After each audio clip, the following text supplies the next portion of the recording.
Hello everyone, मैं रीमा थापड़िया। मैं एक सर्टिफाइड योगा टीचर हूँ।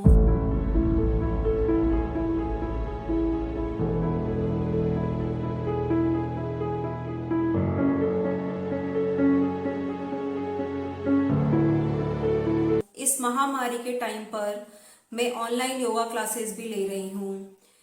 आज 21 जून अंतर्राष्ट्रीय योगा दिवस के दिन मैं अपना YouTube चैनल लॉन्च कर रही हूँ। मैंने अपने चैनल का नाम NGYO न्यू जनरेशन योगा रखा है, जिसमें मैं वेरिएशंस ऑफ योगा के वीडियोस आप सबके साथ शेयर करूंगी। उसके साथ ही मेडिटेशंस, प्राणायाम, ब्रीथिंग एक्सरसाइज, क्रियास, चक्रास और भी बहुत सारी चीजें योगा से रिलेटेड मैं आप सबके साथ शेयर करूंगी। अगर आपको मेरे वीडियोस पसंद आए, लाइक, शेयर, कमेंट्स और सब्सक्राइब जरूर करें। मेरा इंस्टा और फेसबुक पेज भी है जो मैंने आप सबके साथ स्क्रीन पे शेयर किया है, उसे फॉलो करें। और अगर आपको ऑनलाइन क्लासेस के बारे में जानना है तो मुझे DM करें। आज मैं आप सबके साथ योगा के बारे में कुछ बेसिक बातें शेयर कर रही हूँ, जैसे योगा वर्ड कहाँ से आया है, उसकी परिभाषा क्या है, योगा से हमें क्या बेनिफिट्स मिलते हैं। इस तरीके से कुछ जो बेसिक नॉलेज है वो मैं आप सबके साथ शेयर कर रही हूँ। योगा कहाँ से आया है? योगा हमारे कल्चर से मिला हुआ एक सबसे अच्छा गिफ्ट है, जिसे पहले ऋषि मुनि एक तपस्या और साधना के रूप में किया करते थे। वो उनके लिए आत्मा से परमात्मा का मिलन होता था। पर समय बदलता गया और योगा का रूप भी चेंज होता गया। वो साधना योगा से Raja yoga, Vedic yoga, classical yoga, pre classical yoga, Hatha yoga, Ashtanga yoga, इस तरीके से उसमें परिवर्तन होता गया। अष्टांग योगा और हठा योगा आज हमारे कल्चर में, आज के ट्रेडिशन में ज्यादा शामिल है। आज लोग योगा को अष्टांग योगा, हठा योगा के रूप में जानते हैं। अष्टांग योगा के 8 लिम्स होते हैं: यामा, नियमा, प्रतिहारा, ध्याना, धारणा, मेडिटेशंस, आसनास और समाधि। समय के साथ जैसे योगा का रूप बदला, वैसे ही योगा का मीनिंग भी बदल चुका है। पहले योगा का मीनिंग था आत्मा से परमात्मा का मिलन, पर अब योगा का मीनिंग हो गया है आपके शरीर, मन और आत्मा का मिलन। योगा वर्ड जो हमें संस्कृत वर्ड यूज सबसे मिला है, यूज का मीनिंग है मिलन, जुड़ना।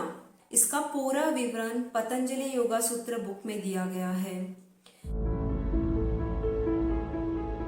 योगा करने से आपकी फ्लेक्सिबिलिटी बढ़ती है, शरीर की स्ट्रेंथ आती है शरीर के अंदर, और आपकी एक रूटीन जो डेली रूटीन होती है उसमें भी इम्प्रूव होता है। लाइक एक कमिटमेंट, क्योंकि आपको रोज सुबह उठना है, आपको डेली 1 घंटा अपने शरीर के लिए निकालना है। जनरली लेडीज अपने शरीर के लिए बिल्कुल भी टाइम नहीं निकाल पाती है। सो वो खुद से जब 1 घंटा अपने शरीर के लिए देंगे या आधी घंटा भी अगर दे पाएंगे तो उन्हें जो अंदर से जो खुशी मिलेगी वो एक अलग ही होगी। लाइक ये फेस पे ग्लो भी आता है, उसके बाद आपको मन की संतुष्टि मिलती है। सो ये जो कमिटमेंट है वो हमारे लाइफ को और बेहतर बनाती है, जिसमें हम अपने शरीर की 80% बीमारियों को हम ऐसे ही दूर कर सकते हैं। ये आपके बॉडी को, आपके शरीर को पूरी तरीके से स्वस्थ रखता है। सो इसे स्वस्थ रखने के लिए इसे योगा को 4 भाग में बांटा गया है। कर्म योग, जिसमें आप अपने शरीर का उपयोग कर रहे हैं। भक्ति योग, जिसमें आप अपनी भावनाओं यानी इमोशंस का यूज कर रहे हैं। ज्ञान योग, जिसके अंदर आप अपने मस्तिष्क, बुद्धि का प्रयोग कर रहे हैं। एंड क्रिया योग, जिसमें आप अपने शरीर की ऊर्जा का प्रयोग कर रहे हैं। सो योगा को 4 पार्ट्स में डिवाइड किया गया है। इसे चारों को मिला करके योगा बनाया गया है, जो एक साथ बना के करने से आपका शरीर, मन, मस्तिष्क तीनों स्वस्थ रहते हैं। क्या होता है, कुछ बीमारियां हमने दिमाग से ले रखी है, कुछ हमने अपने मन से ले रखी है, कुछ हमारे शरीर से आ रखी है। सो जब एक एक बॉडी पार्ट्स हमारा स्वस्थ होगा तो हमारी बीमारियां, हमारे जो जो विकार है, जो बॉडी से जो भी कष्ट है, वो धीरे धीरे दूर हो जाएंगे। योगा के बहुत सारे बेनिफिट्स हैं जो आपके शरीर से, आपके मन से, बुद्धि से, दिमाग से, सब तरीके से यूज होती है।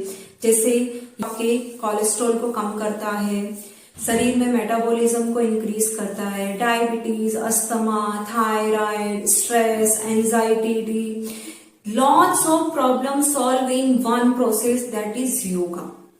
आप एक ही प्रोसेस के द्वारा सब चीजों को खत्म कर सकते हैं। और भी बहुत सारी ऐसी चीजें हैं जिनका शायद मैं नाम नहीं ले पाई हूँ, जिनको भी आप योगा के थ्रू धीरे धीरे धीरे धीरे दूर कर सकते हैं। तो उसके लिए आपको कंसिस्टेंसी चाहिए, आपको आराम से सब चीजें करने की आदत होनी चाहिए। सो जितना लंबा आप सांस लेंगे, जितना लंबा आप सांस छोड़ेंगे, यानी एक्सेल करेंगे, उतना आपकी बॉडी क्लीन और स्वस्थ रहेगी। सो धीरे धीरे जब हम प्राणायाम करते हैं, जब हम ब्रीथिंग एक्सरसाइज करते हैं, तो आपकी लंग्स की जो कैपेसिटी है वो इंक्रीज होती है। सो योगा हर तरीके से शरीर के लिए बहुत ही फायदेमंद और बहुत ही उपयोगी है।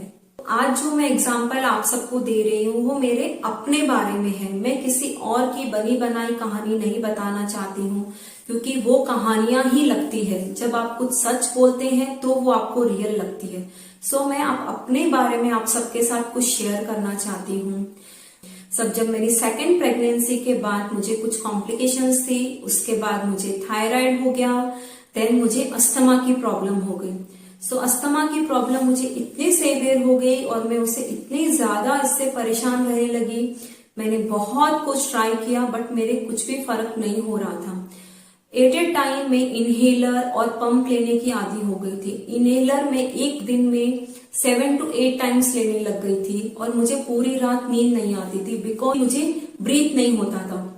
मेरे अंदर इतना डर हो चुका था कि मैं जैसे सोने जाऊंगी तो शायद मैं सांस ना ले पाऊं। इस डर से मैंने सोना बंद कर दिया था। होल नाइट मैं पूरी तरीके से ऐसे ही वॉक करके ऐसे ही गुजारती थी, या फिर अगर मैं सोती भी थी तो मेरे बैक साइड 2 से 3 पिलो लगा करके जस्ट नेक को इस तरीके से होल्ड करके मैं सोती थी। पर उस वजह से मुझे कंफर्टेबल नहीं था बिल्कुल भी। मेरे अंदर इतना चिड़चिड़ापन, एंजाइटी हो गई थी, मुझे घबराहट होने लगी थी, मेरा किसी काम में मन नहीं लगता था। तो मेरा सेल्फ कॉन्फिडेंस है वो धीरे धीरे धीरे धीरे पूरा डाउन होने लग गया था। सो मुझे ऐसे लग रहा था कि मैं क्या हूं, मेरे अंदर ये क्या हो रहा है, मेरा किसी काम में मन नहीं लगता था। फिर बहुत सारी चीजें मैंने करने की कोशिश की कि किसी भी तरह मैं ये अस्थमा प्रॉब्लम ठीक कर लूं, बट नहीं फायदा हुआ। ऐसे ही किसी ने मुझे बोला एक बार योगा भी ट्राई करके देख लो। सो मैंने बोला ठीक है, इतना कुछ किया है तो योगा भी कर लेती हूँ। मैंने एक योगा गुरु को ज्वाइन किया, जिनकी मैं आज भी तहे दिल से बहुत शुक्रगुजार हूँ कि जिन्होंने मेरी ये अस्थमा की बीमारी पूरी तरीके से ठीक कर दी। उन्होंने मुझे उस टाइम बोला श्योर मैं तुम्हारी ठीक कर दूंगी, पर मुझे उस वक्त विश्वास ही नहीं हुआ कि योगा में ऐसा हो सकता है क्या। मैंने उनके साथ योगा करना स्टार्ट किया। उन्होंने मुझे धीरे धीरे धीरे इम्प्रूव करना सिखाया, कैसे सांस लेना है, कैसे सांस छोड़ना है। मुझे प्राणायाम बताया, मेडिटेशंस बताया, योग निद्रा के बारे में बताया, क्रिया बताई। सो उनके साथ मैंने उनके अंडर ऑब्जर्वेशंस मैंने धीरे धीरे धीरे धीरे खुद को इम्प्रूव किया। विद इन 6 months मैंने इनहेलर छोड़ दिया, जो मैं इसकी इतनी आदी हो चुकी थी, जो दिन में मैं 7 to 8 टाइम्स ले रही थी। विद इन 6 months मैंने इनहेलर छोड़ दिया और अगले 6 महीने के बाद मेरा अस्थमा की प्रॉब्लम पूरी तरीके से ठीक हो चुकी थी। सच में मेरे लिए अनबिलीवेबल जैसी चीज थी और मेरे घर वालों के लिए भी, but it's magically it's happen. So मैं यही चीज फिर मैंने कंटिन्यू रखी। मैंने इतने साल, लास्ट 8 to 9 ईयर्स से मैं योगा करते आ रही हूँ। मुझे इतनी ज्यादा बेनिफिट उस चीज से मिली। योगा करते करते करते करते मुझे उसमें इतना इंटरेस्ट आ गया और जानने का और समझने का, क्योंकि डे टू डे में मेरे अपने अंदर उसमें प्रोग्रेस देख रही थी। चाहे मेरे वो फेस ग्लो से हो, चाहे मेरे सेल्फ कॉन्फिडेंस से हो, मेरे बॉडी लैंग्वेज से हो, चाहे मेरे अंदर आए बदलाव से हो। Yoga is just not a workout, ये तो एक 100% एक मिथ है। योगा आपके शरीर से रिलेटेड एक ऐसी क्रिया है जो आपको अंदर से हील करती है, आपके हर एक बॉडी पार्ट को हील करती है। इस कोई उम्र नहीं होती है, कभी कोई एज नहीं होती है। योगा तो एक ऐसी चीज है जिसे बच्चे भी कर सकते हैं, यंग एज भी कर सकते हैं और बड़े और बूढ़े भी कर सकते हैं। सो योगा के लिए कोई एज लिमिट नहीं है। और जिन्हें कोई बहुत ही ज्यादा बीमारी है वो भी योगा कर सकते हैं, जिनकी बॉडी में कुछ नहीं है वो भी योगा कर सकते हैं। सो इसे टाइप्स ऑफ योगा, इसे वेरिएशंस में बांटा गया है और हर प्रकार के सब तरह के लोगों को इसे सिखाने के लिए हमें ट्रेंड किया गया है।